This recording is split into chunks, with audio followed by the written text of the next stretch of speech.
முஹர்ரம் மாதம் என்ற புனித மாதத்தில் நாம் இருக்கிறோம். இந்த மாதத்தில் ஆஷூரா என்ற நாளில், அதாவது முஹர்ரம் மாதம் 10வது நாளில் நோன்பு நோற்பதை நபிகள் நாயகம் ஸல்லல்லாஹு அலைஹி வஸல்லம் அவர்கள் நமக்கு சுன்னத்தாக ஆக்கியிருக்கிறார்கள். இந்த ஆஷூரா நோன்பு என்பது மக்காவில் இருந்த காபிர்களும் புனிதமாக கருதிய ஒரு நாள், மதீனாவில் இருந்த யூதர்களும் புனிதமாக கருதிய ஒரு நாள். மக்காவில் உள்ளவங்களும் நோன்பு வைப்பாங்க, ரசூலுல்லாஹ் அவங்களோட சேர்ந்து நோன்பு வச்சாங்க. ஏன் நோன்பு வைக்கிறாங்கன்னு, அந்த ஆஷூரா நாளில் தான் காபத்துல்லாவுக்கு அந்த ஸ்க்ரீன் போட்டிருப்பாங்க இல்லையா, அதெல்லாம் எடுத்துட்டு புது திரை போடக்கூடிய நாள் என்று அன்றைய சமுதாயம் வச்சிருந்தார்கள். மக்காவில் இருந்த காலத்தில் காபிர்கள் எல்லாம் சேர்ந்து அந்த முஹர்ரம் 10 நோன்பு வைத்துக் கொண்டார்கள். பிறகு மதீனாவுக்கு வந்தாங்க. மதீனாவுக்கு வந்தோடனே நோன்பு வைக்கிறாங்க, ரசூலுல்லாஹ் வைக்கிறாங்க, யூதர்கள் வச்சுக்கிட்டு இருக்கிறாங்க. இப்படியே பல வருஷம் போகுது. கடைசி வருஷத்தில் நோன்பு வச்சிருக்கும் போது ஒரு சுட்டி காட்டுறாங்க ரசூலுல்லாஹ்ட்ட, அல்லாஹ்வுடைய தூதரே, நம்ம நோன்பு வைக்கிறோம் முஹர்ரம் 10, யூதர்களும் நோன்பு வைக்கிறாங்க, அப்போ நம்மளும் நோன்பு வைக்கிறோம், அவங்களும் நோன்பு வைக்கிறாங்களே, ஒரே மாதிரி இருக்குதே அப்படின்னு கேட்குறாங்க. யூதர்கள் எதுக்கு நோன்பு வைக்கிறாங்கன்னு கேட்டால், இந்த முஹர்ரம் 10 தான் மூசா நபி அல்லாஹ் காப்பாற்றினான். ஃபிரௌனிடமிருந்து விரட்டி கொண்டு வரும்பொழுது நதியில் கடலில் மூழ்காமல் கடலை பிளந்து இந்த நல்லடியார்களை அந்த பக்கம் காப்பாற்றி அவர்களை எதிரிகளை மூழ்கடித்தான் என்ற ஒரு காரணத்தினால் யூதர்கள் ஒரு நன்றிக்குரிய நாளாக வச்சுருந்தாங்க.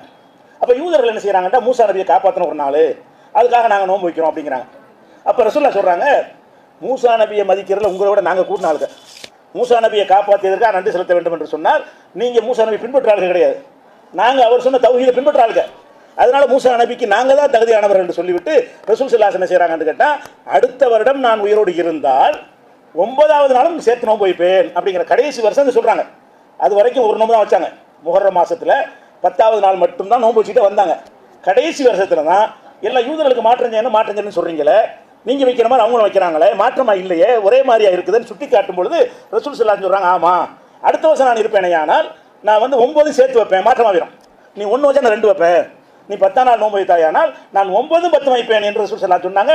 அடுத்த வருஷம் ஹயாத்தோடு இல்லை. அப்போ இதில் நம்ம என்ன விளங்கணும் என்று கேட்டால், முஹர்ரம் மாதத்தில் 10வது நாள் ஆஷூராவாக இருந்தாலும் மற்றவர்களை விட நாங்கள் குறைந்தவர்கள் இல்லை, இபாதத்தில் குறைந்தவர்கள் இல்லை என்று காட்டுவதற்காக வேண்டி ஒரு நாள் சேர்த்து நோன்பு வைக்க வேண்டும் என்று ரசூல் ஸல்லல்லாஹு அலைஹி வஸல்லம் ஆசைப்பட்டதுனால 9, 10 வைக்கணும். அப்போ இந்த ஆஷூரா நோன்பு வைத்தோம் என்று சொன்னால் இந்த ஹதீஸை விளங்கி, யாரெல்லாம் இந்த நோன்பை நான் எதுக்கு வைக்கிறேன், மூசா நபியை காப்பாதி எதுக்கு நன்றியாகவும் வைக்கிறேன், ஒரு வருட பாவங்களுக்கு பரிகாரம் என்று ரசூலுல்லாஹ் சொன்னார்கள்.